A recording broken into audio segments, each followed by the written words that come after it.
Marketing की दुनिया में उभरता हुआ नाम। गुलबर्ग ग्रीन में Lord Marketing Private Limited Mainstone Plaza में दफ्तर का शानदार इफ्तिताह।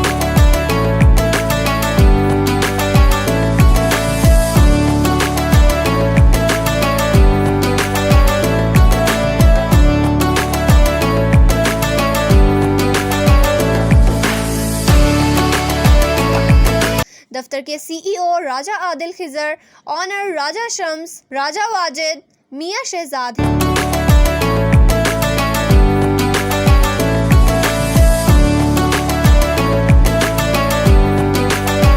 तकरीब में सियासी, समाजी, कारोबारी शख्सियात, ऑल पाकिस्तान डीलर्स एसोसिएशन के सदर Musarrat Ijaz, secretary Malik Habib, Gulberg dealers association के सदर मलिक नजीब, साबिक ओहदेदार chamber of commerce Malik Navi, Raja Khizar Mahmood, Raja Nazuk Hussain, Masood Chauhan, Raja Ghazanfar Ali, Raja Faisal of पेजा समेत बड़ी तादाद में रियल एस्टेट एजेंट्स, दोस्तों, अहबाब ने शिरकत की। मेहमानों की तवाज़ा ज़ोहराने से की गई।